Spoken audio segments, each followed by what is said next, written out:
Tussen de boekenkasten van de bibliotheek in Hulst worden vandaag geen verhalen gelezen, maar geschreven. Lieve woorden, bedoeld voor een bekende of een onbekende. Het initiatief heet De Week van de Lieve Briefjes. Ik kan toch ook iets vragen, alsjeblieft? Meneer, u bent een lief kaartje aan het schrijven. Zeker. Mag ik vragen voor wie? Voor een buurvrouw van mij, waar we ontzettend veel aan genoten hebben. Ja. Aan de vriendschap. En in tijd van nood was ze er altijd. En zodoende wil ik een kaartje schrijven. Dank.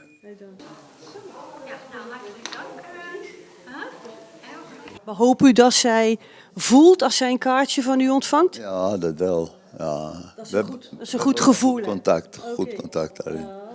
Nou, ik zou zeggen, schrijf lekker door en misschien nog eentje voor iemand anders. Ja, oké. Zeg bedankt. Dank u wel. Ja hoor.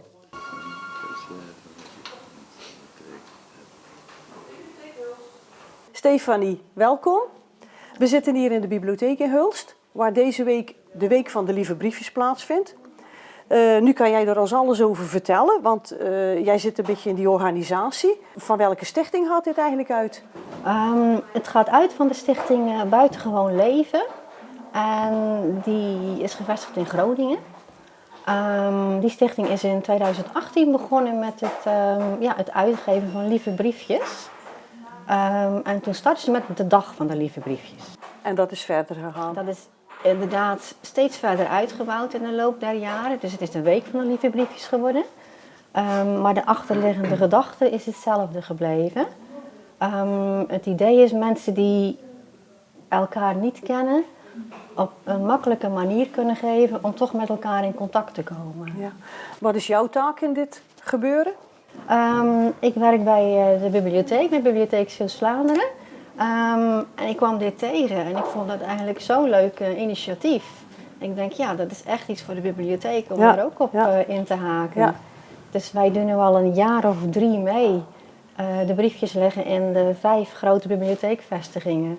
Terneuzen, Hulst, Axel, Oostburg en Sas van Gent. Daar kunnen de mensen dus nog tot en met aanstaande vrijdag een briefje of een aantal briefjes ophalen om te schrijven. Ja, voor wie is dit dan bedoeld? Ja, voor wie? Ja, goede vraag. Het is bedoeld voor mensen die dan of speciaal komen of toevallig in de bieb zijn en dan de briefjes zien liggen en dan denken van oké, dat is wel leuk. Dan die gelijk iemand in gedachten hebben van die kan ik wel eens een briefje schrijven. Ja. En hoe verloopt dan zo'n bijeenkomst in de bibliotheek? De mensen komen hier. Spreek je die aan? Nee, eigenlijk niet, nee. Het moet echt spontaan gebeuren. Het kan ook zijn, we hebben ook reacties van basisscholen gehad. Die dan een aantal briefjes meenemen en de leerlingen vragen van goh, schrijven jullie eens een leuk briefje voor iemand? Voor de buurvrouw of voor je oma of juist inderdaad voor een medeleerling die je nog nooit gesproken hebt. Ja. En waarom dan de bibliotheek als locatie? De bibliotheek. Iedereen mag in de bibliotheek binnenkomen. Je mag binnenlopen, je hoeft niet gelijk je portemonnee te trekken. Je mag hier gewoon lekker komen zitten. Je kan een krantje lezen of een praatje maken. Ja, maar je hoeft ook geen lid te zijn, hè? Je hoeft geen lid te zijn. Nee. Om hier aan mee te mogen doen. Of een kaartje te mogen pakken. Ja.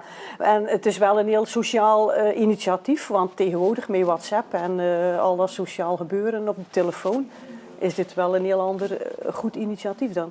Ja. En daarom juist is het zo aantrekkelijk om iets offline te doen. Ja. En ik begrijp wat de 3e keer is? Ja, het 3e jaar dat we meedoen. Ja. En alle bibliotheken doen mee.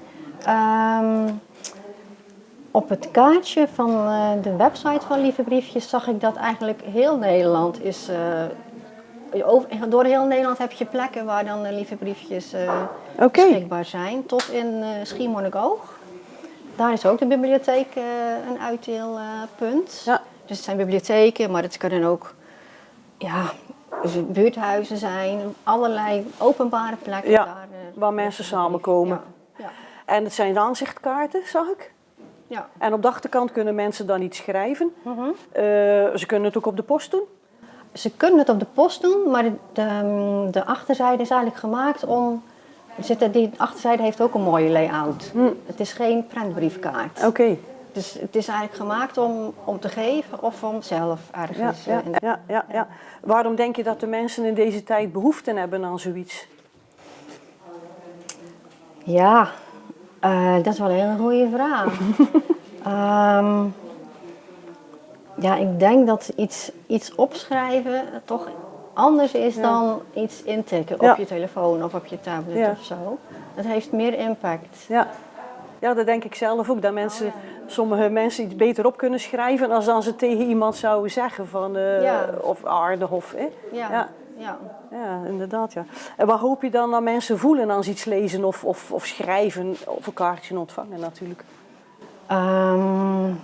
Ja, ik hoop dat ze voelen dat ze onderdeel uitmaken, een wezenlijk onderdeel uitmaken van de samenleving of van de buurt.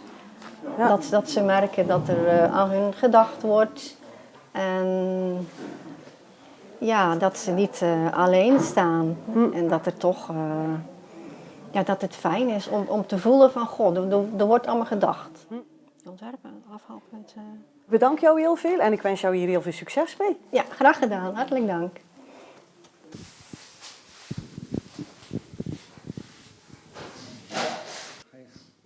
Meneer, mag ik u iets vragen? U bent ook een mooi kaartje aan het schrijven? Ja, zeker. Ja, dat klopt. Mag ik vragen voor wie? Dat is voor mijn vriendin. Okay. En het opmerkelijke is dat de schilderijen die hier hangen van haar zijn. Oké. Ja, dus dat is inderdaad, die hebben we samen hier opgehangen. Ja. En daarvoor, niet alleen omdat het mijn vriendin is, maar ook dat we hier dus in deze, hier in de biep zitten. En dat is natuurlijk geweldig. En, dus wat dat betreft voel ik me heel vereerd. Ik kijk naar de schilderij en ik schrijf een lief briefje voor haar. U schrijft vaker een kaartje voor iemand? Nee, dat komt eigenlijk niet voor. Nee. Je doet tegenwoordig alles digitaal, hè? Ja, dat is jammer, hè? Want een kaartje, dat doet wel meer natuurlijk. Ja. Nou, ik geef ze wel eens af en toe een heel mooi kaartje. Dus dan heb je ergens in een museum een heel mooi kaartje gevonden. En dat geef ik dan. Nou, dat hang ik dan op aan een spiegel. En dan komt zij er wel achter dat ze weer een nieuw kaartje heeft. Nou, zo, ja. Denkt u dat ze het leuk gaan vinden? Ja, absoluut. Ja, daar ben ik van overtuigd. Ja, zeker. Ja. Dan gaat ze lekker koken voor u vanavond. Dat doet ze toch wel. Ze kan wel goed koken, ja. En ik kook voor haar, hoor, regelmatig. Dus, ja.